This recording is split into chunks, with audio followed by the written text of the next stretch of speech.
Ya, di setiap hari Kamis pastinya akan ditemani dengan narasumber kami, Bapak Dr. Muskinul Fuad MAG. Assalamualaikum Pak Ustadz. Waalaikumsalam warahmatullahi wabarakatuh. Baik Pak Ustadz, untuk sore hari ini gimana kabarnya Pak Ustadz? Alhamdulillah Mbak Momo. Baik Pak Ustadz, untuk tema di sore hari ini mengenai fanatisme buta ya Pak Ustadz. Ya. Nah baik, mungkin bisa dijelaskan Pak Ustadz untuk deskripsinya seperti apa sih untuk tema di sore hari ini? Baik, bismillahirrahmanirrahim. Pak Momo, mitra sekalian, tema ini dilatar belakangi adanya berita kemarin ya di medsos, ada seorang anggota partai politik ya yang kemudian mengatakan seorang mantan pemimpin di negeri ini yang mungkin dia kagumi dikatakan layak sebagai nabi. Nah, Mbak Momo belum tahu ya? Belum nih. Nah, ini kemarin sempat viral loh. Oh iya. Ya, itu mendapatkan berbagai tanggapan. Kira-kira begitulah. Jadi saya ingin menjernihkan masalah ini bahwa memang akhir-akhir ini dengan kehadiran media sosial di mana siapapun dari kelompok manapun, pendukung tokoh apapun bisa menyuarakan entah itu sebuah sikap pemujaan, pembelaan terhadap seseorang atau kelompoknya. Oh iya, oke. Iya kan? Baik. Dan terjadilah mungkin kita sebut ya sikap mungkin saling mencela, kemudian saling menyerang ya. Nah, ini menurut saya fenomena yang kita sebut dengan fanatisme buta. Oh, baik. Orang fanatik itu kira-kira meyakini sesuatu dengan tertutup. Tidak rasional, tapi emosional. Meyakini kebenaran kelompoknya, termasuk barangkali dia mengidolakan sosok yang diidolakannya, tapi dengan berlebihan, dengan ekstrim. Ekstrim, betul. Seseorang itu bisa mungkin artis, bisa ustadz tertentu, kiai bahkan, habib tertentu, atau tokoh agama, atau bisa juga mantan penguasa atau penguasa. Ya kan? Iya. Kita tahu lah ya, kemarin-kemarin itu ada relawan yang belakangnya disebut dengan mania-mania, kira-kira begitu. Semua kayaknya punya pendukung ya. Iya.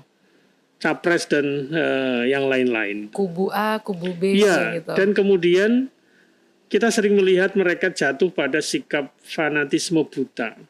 Jadi sikap yang berlebihan dalam meyakini, membenarkan tokohnya, seolah-olah tokohnya itu nggak ada celahnya, selalu benar. Jadi kalau ada yang menyerang itu dia langsung tersinggung.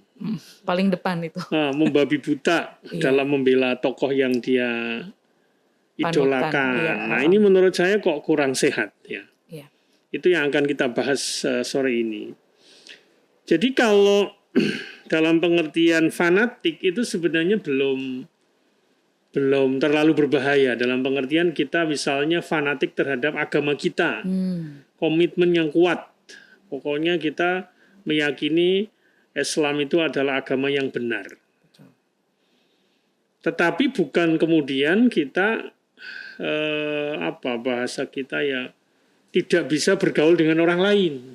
Nah, ketika memang ada sesuatu yang salah, itu boleh jadi karena pemahaman keagamaannya atau keislamannya di antara tokoh atau mungkin organisasi kita atau ormas kita yang barangkali yang dibawakan oleh tokohnya itu bisa salah gitu. Iya. Tetapi kita meyakini bahwa agama kita ini adalah agama yang satu-satunya yang benar, itu tidak jelek, bagus. Karena dengan fanatik itu kemudian kita kayak punya komitmen yang kuat. Meyakini. Jadi untuk bersikap konsekuen. Iya. mengerjakan apa yang diperintah agama kita dan meninggalkan apa yang dilarang. Itu kan butuh komitmen. Kalau itu yang dimaksud fanatik itu berarti nggak ada masalah. Tetapi kalau fanatik terhadap golongan, fanatik terhadap aliran, fanatik terhadap tokoh, fanatik terhadap kelompok tertentu, sampai buta, fanatisme buta itu yang jelek. Yang kalau dalam bahasa agama disebut dengan ta'asub atau asobiyah. Nah, ini yang menurut saya harus menjadi kritik buat kita. Jadi ketika kita memasuki sebuah kelompok, mungkin kelompok itu bisa berafiliasi atau berlatar belakang mendukung tokoh tertentu, akhirnya jadilah kelompok. Misalnya, kita di Indonesia ini gara-gara capres-capres kemarin itu kayaknya ada fenomena itu sangat kuat. Iya. Tetapi juga ada fenomena mendukung yang ikuti gerakan untuk sebuah kelompok tertentu, baik berbasis keagamaan, mungkin berbasis suku barangkali, ya kan? Ada lagi yang berbasis capres tadi, ada yang berbasis partai barangkali. Iya. Itu juga terjadi, fanatisme buta terhadap partai. Bola juga, Pak. Bola termasuk fanatisme terhadap klub ya. Iya, betul. Jadi salah benar itu adalah pemimpinku, idolaku. Iya. Sampai muncul istilahnya kayak apa ya, salah benar itu pokoknya kita dukung. Kalau diserang kita harus cari alasan untuk membenarkan kelompok atau pemimpin yang kita bela itu. Jadi seperti mengtuhankan gitu. Iya, mengkultuskan. Itu yang tidak boleh. Jadi fanatisme buta itu biasanya jatuhnya pada satu, dia sikap tertutup, dan kemudian dia membela habis-habisan secara ekstrim. Salah benar itu pokoknya dibela, kira-kira kayak gitu. Bahkan kemudian ada kesan di organisasi itu pengikutnya itu yang sekarang disebut buzzer itu. Ada buzzer RP, ada macam-macam gitu ya. Iya. Dan mereka kayak membuat narasi perang di media sosial terhadap mungkin dia menjelek-jelekan selawannya, baik kelompoknya maupun pendukung yang berseberangan. Itu yang kayaknya sekarang kita bisa lihat itu. Fenomena itu ada dan kita tidak boleh seperti itu. Jadi sebaiknya kita menjadi orang yang terbuka. Kalaupun kita mendukung seseorang atau kelompok tertentu, Mbak Momo, kita tetap harus kritis. Jadi yang perlu ditumbuhkan itu sikap kritis, critical thinking. Bahwa yang kita dukung itu manusia biasa, tentu ada kelemahan, ada barangkali kesalahan, itu wajar. Jadi orang yang kita dukung itu tidak harus sempurna. Betul. Kelompok kita juga boleh jadi ada yang salah. Celahnya, nah, itu di situ perlu sikap objektif.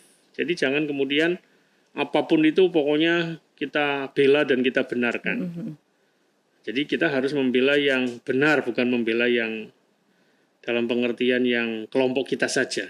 Nah, itu yang menurut saya akhir-akhir ini kayaknya itu bisa kita lihat sangat tampak, Pak Momo. Dan ini adalah sikap yang berbahaya kalau kemudian itu dipelihara. Ya, baik terhadap fanatisme buta terhadap misalnya klub tertentu sampai istilahnya ada saling serang gitu. Ya, kayak tawuran gara-gara bola misalnya. Bola. Wah, itu. Ada juga tawuran gara-gara remaja itu antar kampung. Nah, itu kan di kota-kota juga sering terjadi. Itu kan fanatisme terhadap mungkin geografis ya. Dibawa ke barak akhirnya. Iya, ada juga fanatisme suku. Nah, ini sekarang kemarin hampir ada. Iya, gara-gara Aceh sama di Pulau Sumatera. Medan itu. Iya.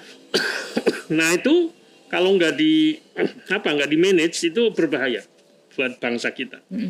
Oleh karena itu saya mengimbau kepada mitra sekalian, terutama yang muda-muda, Gen Z, Anda boleh mengagumi seseorang, Anda boleh terafiliasi terhadap kelompok tertentu, baik berbasis keagamaan, sosial, warna kulit apapun ya, silahkan monggo, tetapi jangan kemudian kita jatuh kepada sikap fanatisme buta, membela habis-habisan tanpa sikap kritis. Begitu pengantar dari saya, Mbak. Baik. Nah itu tadi Mitra Lovers ya, sedikit pengantar mengenai tema kita di sore hari ini mengenai fanatisme buta. Untuk semua Mitra Lovers yang ingin bergabung menanyakan tentang tema kita di sore hari ini, kalian boleh melalui WhatsApp online kami di 0813 2615 1049 atau bisa melalui sosial media @mitramedia_pwt. Baik Mitra Lovers, kita masih di segmen Beranda Islami hingga pukul 5:30 sore nanti, dan tema kita di sore hari ini yaitu fanatisme buta. Masih bersama dengan Pak Ustadz Fuad. Nah Pak Ustadz, kalau saya dulu kan pernah baca juga ya, kalau kita ngomongin fanatik, itu yang ada di pikiran saya adalah sikap yang terlalu berlebihan yang bahkan menjurus ke hal-hal yang nekat gitu. Biasanya seperti itu. Nah, apakah ini kalau dari sisi pandang agama sendiri, apakah bisa berarti sama juga Pak Ustadz? Iya, intinya memang bahwa dalam kita beragama khususnya memang kan nanti tidak bisa lepas dari perbedaan. Perbedaan pendapat ya. Kalau dalam hal yang sama otomatis kita relatif sepakat. Cuman kan adanya berbagai organisasi, berbagai adanya gerakan atau kelompok itu kan karena memang ada pemahaman yang berbeda. Misalnya kalau kita pingin contoh ya, menyikapi Palestina misalnya yang sekarang lagi ramai itu antara Israel dengan Iran misalnya kan, mungkin umat Islam juga beda-beda kan. Ada yang cenderung mungkin sikapnya nggak terlalu jelas seperti negara-negara Arab tuh ya kan misalnya, atau kelompok tertentu dalam umat Islam besar yang di dunia ini kan, ada yang cenderung toleran dalam pengertian pokoknya nggak apa-apa lah itu, biarkan mereka berdamai saja, nggak usah diserbu, kira-kira begitu. Barangkali kan itu ada perbedaan pendapat. Ada. Karena adanya perbedaan pendapat dalam menyikapi sebuah masalah misalnya, atau menyikapi ajaran tertentu, memahami ajaran tertentu, sampai kemudian menimbulkan sebuah bahasa kita ya, sikap yang akhirnya tidak mau menerima pendapat orang lain. Nah, tertutup tadi ya. Tertutup tadi, sehingga kemudian lahirlah tadi sikap-sikap nekat tadi, karena orang tertutup. Tidak mau terbuka, tidak mau melihat pemikiran atau kebenaran kelompok lain ya. Padahal barangkali kan itu semuanya benar, cuma kan ada perbedaannya. Termasuk dalam kita beragama itu ada wilayah di mana kita boleh berbeda dalam hal-hal tertentu. Misalnya kalau kita mau berjuang nih, kira-kira kita mau menyasar ke siapa dulu nih? Apakah orang kota atau orang desa misalnya gitu kan? Yang dari desa itu misalnya kelompok-kelompok atau saudara kita yang di NU misalnya kan, itu dia dari pedesaan. Kalau yang kota misalnya yang Muhammadiyah misalnya kayak gitu. Itu kan hanya cara berjuang saja yang berbeda. Banyak samanya sebenarnya. Tapi tidak sedikit di antara dua ormas itu yang jatuh ke fanatisme buta tadi. Terus pokoknya kalau yang orang NU tuh, kalau bukan NU ya jangan salah, kira-kira begitu. Begitu-begitu yang Muhammadiyah. Nah, kira-kira begitulah ya. Oke. Tentu kita tidak bisa menyederhanakan hanya pada dua organisasi ini. Tapi banyak. Entah itu ada organisasi yang berbasis pada bahkan ada yang berbasis partai bahkan ada. Jadi kelompok keagamaan tapi berangkat dari partai ada juga gitu. Kemudian mereka punya capres yang berbeda, punya ideologi yang berbeda, tapi kemudian menimbulkan tadi sikap yang tertutup, tidak mau menerima atau melihat berdialog dengan kelompok lain. Nah biasanya selain nekat itu orang kayak gini biasanya nggak toleran, nggak mau. Jadi bibit-bibitnya itu sebelum sampai nekat tadi, itu dia biasanya orang yang fanatisme buta itu punya ciri sikap intoleran, tidak mau menghargai keberadaan kelompok lain, kebenaran kelompok lain. Berarti tidak berempati juga. Betul. Gitu. Jadi mereka tidak mau berdialog, tidak mau dengerin. Keras Jadi kepala ya. bahasanya pokoke. Ya, pokoke sing bener ya kelompokku. Nah, Sing bener ya partaiku, sing bener ya pemimpinku, sing bener ya organisasiku. Nah, kayak gitu-gitu itu yang salah satu cirinya.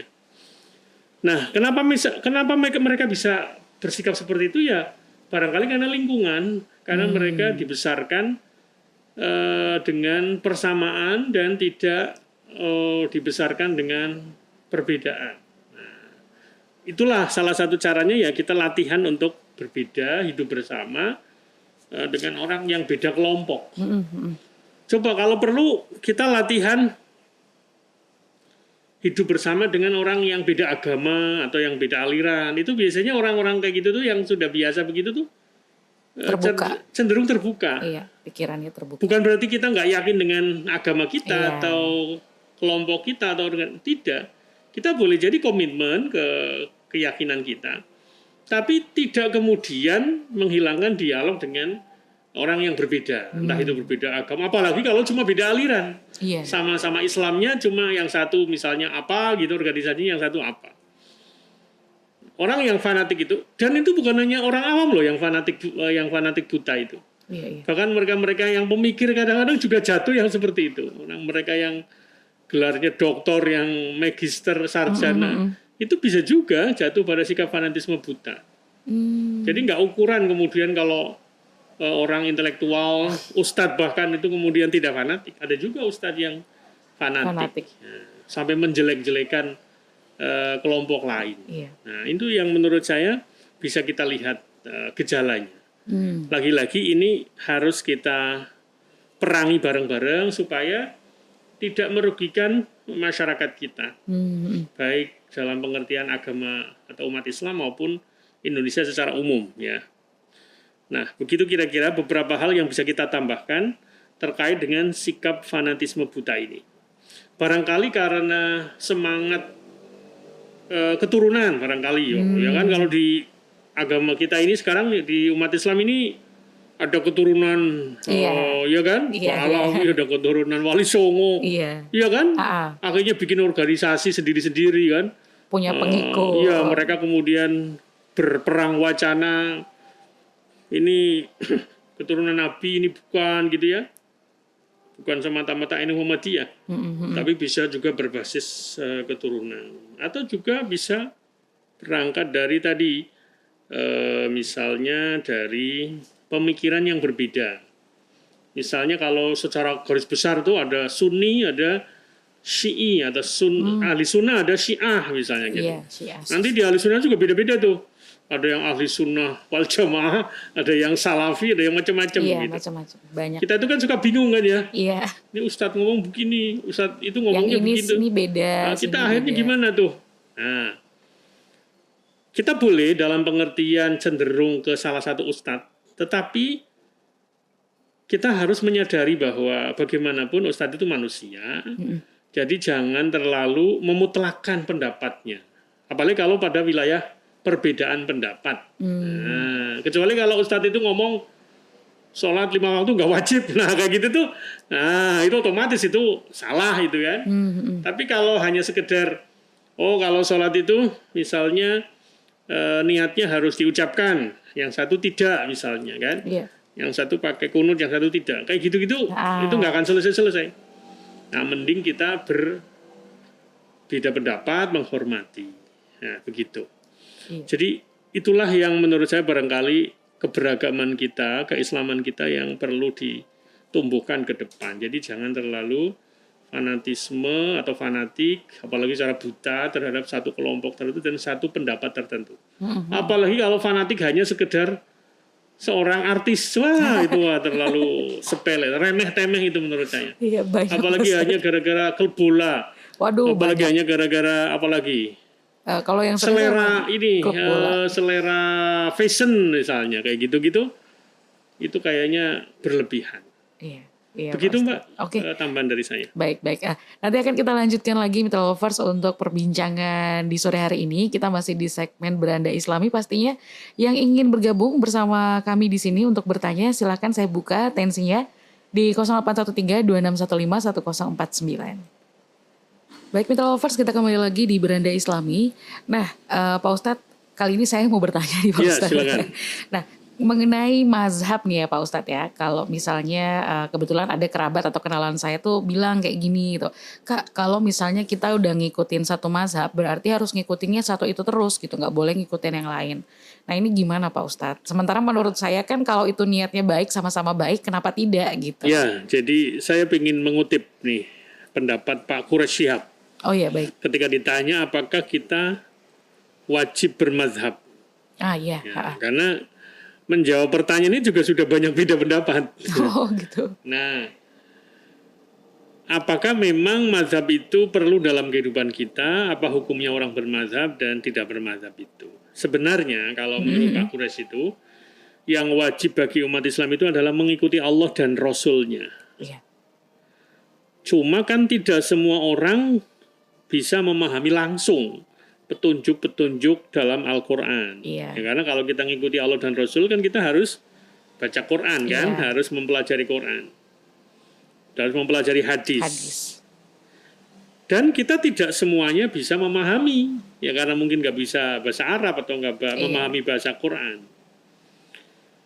Nah, sehingga kemudian kita memerlukan analisis, ya kemampuan, karena banyak ayat dan hadis itu memerlukan pendalaman, memerlukan analisis.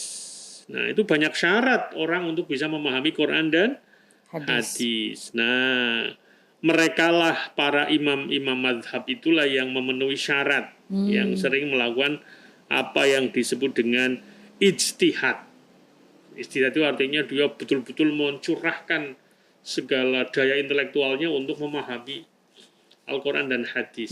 Nah, dari pemahaman itulah lahirlah cara pandang yang disebut dengan mazhab. Nah, kira-kira begitu. Jadi sebenarnya mazhab itu adalah pemahaman terhadap Al-Quran dan hadis. Nah, kalau kita mengikuti pendapat tertentu, ulama tertentu, mazhab tertentu, itu sebenarnya pada hakikatnya kita tidak mengikuti imam mazhab, tetapi mengikuti Allah dan Rasul-Nya, tapi sebagaimana dipahami oleh imam mazhab itu. Nah, jadi memang ada yang mengatakan wajib bermazhab, salah satu, ada yang tidak. Ya. Nah, kalau mereka yang awam sebenarnya tidak harus bermazhab. Jadi ketika dia nanya persoalan tertentu, misalnya ke seorang mazhab Syafi'i, ke ulama, ke ustadz tertentu, nah kemudian dia kayak menerima gitu, kayaknya masuk akal nih. Nah, dia ngikuti pendapat ustadz itu. Iya. Nanti suatu saat lagi dia ganti ustadz lagi, tanya suatu hal misalnya. Nah, dia ngikuti pendapat ustadz itu, nggak apa-apa. Keberagaman kita itu seperti itu, nggak apa-apa. Tapi kalau ada perbedaan, kita coba bandingkan. Jadi kita paling tidak begini, paling tidak ya. Kalau yang sudah sering ngaji itu, oh kiai ini bilang begini, ulama ini bilang begini, ulama ini bilang begini. Nah, kita membandingkan. Kira-kira mana sih yang lebih pas?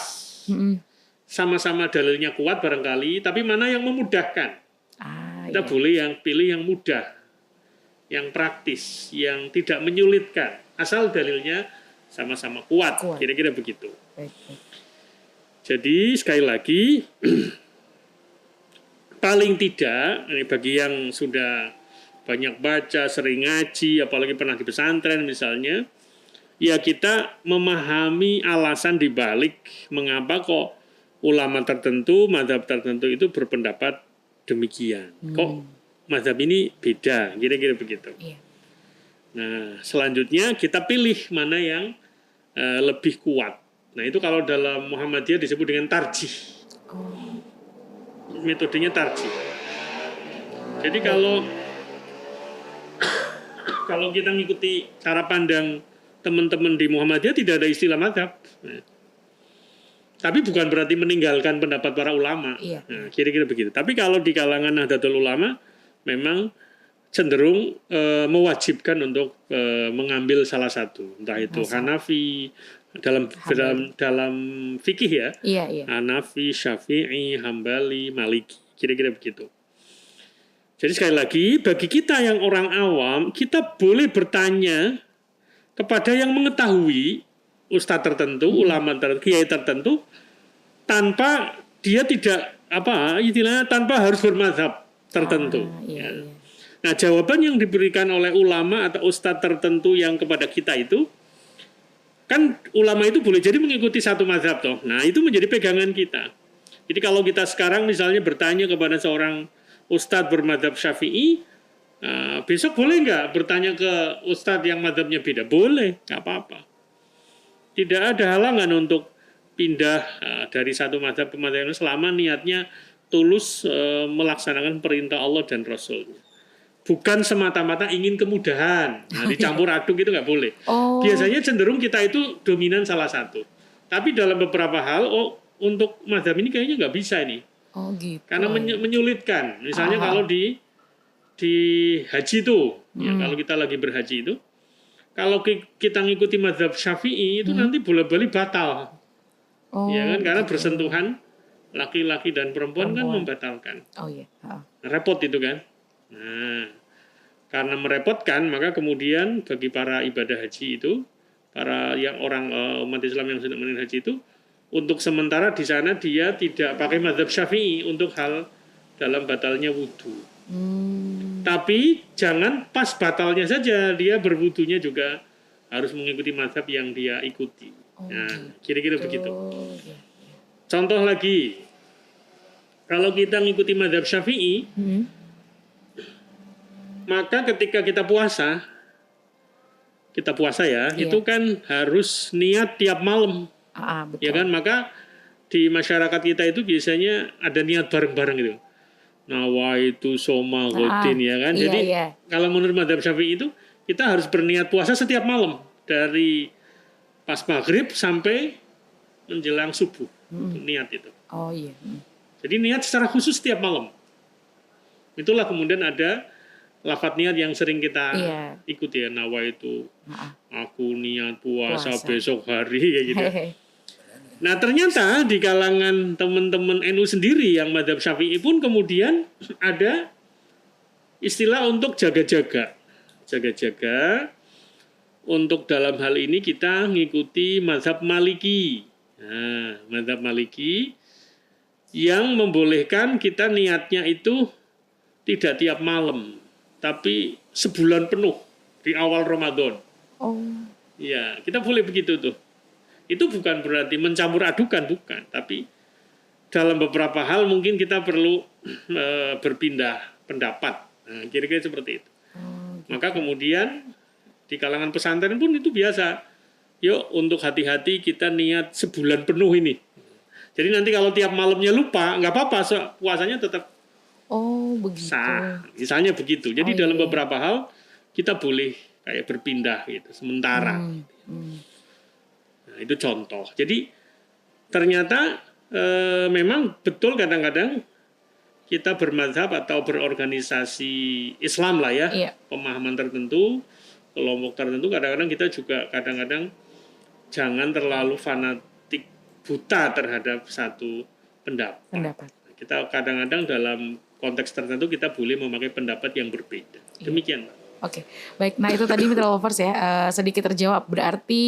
Bukan berarti menggampangkan ya Pak Ustadz ya? Bukan. Oke, baiklah. Nah itu tadi kan saya sempat ditegur juga gitu. Kak kalau ngikutin satu mazhab berarti harus ini terus gitu. Ternyata dari Pak Ustadz tadi sudah dijelaskan dan alhamdulillah agak melegakan ya untuk jawabannya. Alhamdulillah saya paham sekali. Nah untuk Mitra Lovers mungkin ada yang ingin bertanya dan bergabung. Kalian boleh untuk langsung aja join di WhatsApp online kami di 081326151049 atau bisa melalui sosial media kami @mitra_media_pwt. Sekarang kami kembali dulu ke commercial break dulu. Nah, Mitra Lovers kita masuk ke penghujung segmen Beranda Islami ini Pak Ustadz. Nah, mungkin bisa disimpulkan mengenai tema kita di sore hari ini tentang fanatisme buta Pak Ustadz. Iya, mengingatkan kembali bahwa Mitra Lovers sekalian bahwa memang kita dilarang untuk bersikap ta'assub, ya, memihak secara fanatik terhadap sebuah golongan, sebuah pemikiran dengan mengajak orang lain agar membela golongannya dan bergabung bersamanya, tapi dalam rangka memusuhi lawannya.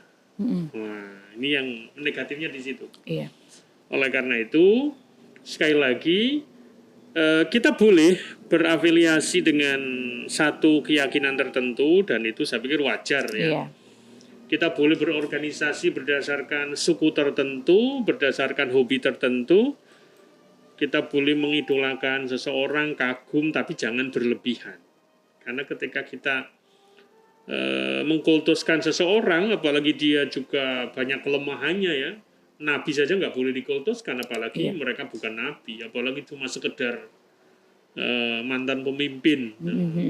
Waduh, itu menurut saya sikap yang kayaknya di era sekarang kayaknya kok itu nggak pantas ya. Iya. Dimana orang semakin berpikir kritis, tapi kalau ada orang membela mati-matian tokoh yang dibelanya sampai fanatisme buta. Iya. Termasuk kelompoknya, partainya, klubnya, apalagi gengnya, turunannya, circle-nya, waduh Masya Allah. Iya. Termasuk juga mengkultuskan mereka-mereka yang berbackground agama, ya, entah itu Habib, Gus, Ajengan, apalagi itu. Banyak. Ustadz, ulama. Nah, kita nggak boleh seperti itu. Iya. Mengikuti pendapatnya boleh, ya mungkin berorganisasi dengan gerakan tertentu, dengan misi tertentu boleh, tapi jangan kemudian jatuh pada sikap tertutup tadi, pikiran sempit, tertutup pada kelompok lain, pada kebenaran orang lain. Nah, sebaliknya kita harus menjadi pribadi yang terbuka, siap berdialog dengan orang yang ustadznya beda, yang kelompoknya beda, partainya beda, mungkin aliran pemikirannya beda. Kita coba mendengar, ya. Siapa tahu ada titik temu, ya. Iya Pak Ustadz. Jadi para ulama dulu itu ada akhlaknya itu. Jadi mereka meyakini bahwa pendapat saya memang benar, tapi punya potensi salah. Pendapat orang lain beda kelompok dari kita mungkin salah, ya. Tapi mengandung kebenaran. Kayak gitu tuh menurut saya sebuah prinsip yang perlu kita warisi dari para ulama zaman dulu. Mereka berbeda tapi tetap menghargai perbedaan pendapat. Ya. Begitu Mbak Momo dan mitra sekalian, semoga bermanfaat. Ya. Wassalamualaikum warahmatullahi wabarakatuh. Waalaikumsalam warahmatullahi. Nah, Mitra Lovers, tadi kita sudah mengikuti ya untuk sore hari ini di segmen Beranda Islami. Dan pastinya Beranda Islami sendiri ada di setiap hari Kamis dari jam 5:30 hingga 5:30 sore bersama Bapak Dr. Muskinul Fuad MAG. Jadi Mitra Lovers tetap stay tune bersama kami di Mitra FM All Days All Hits.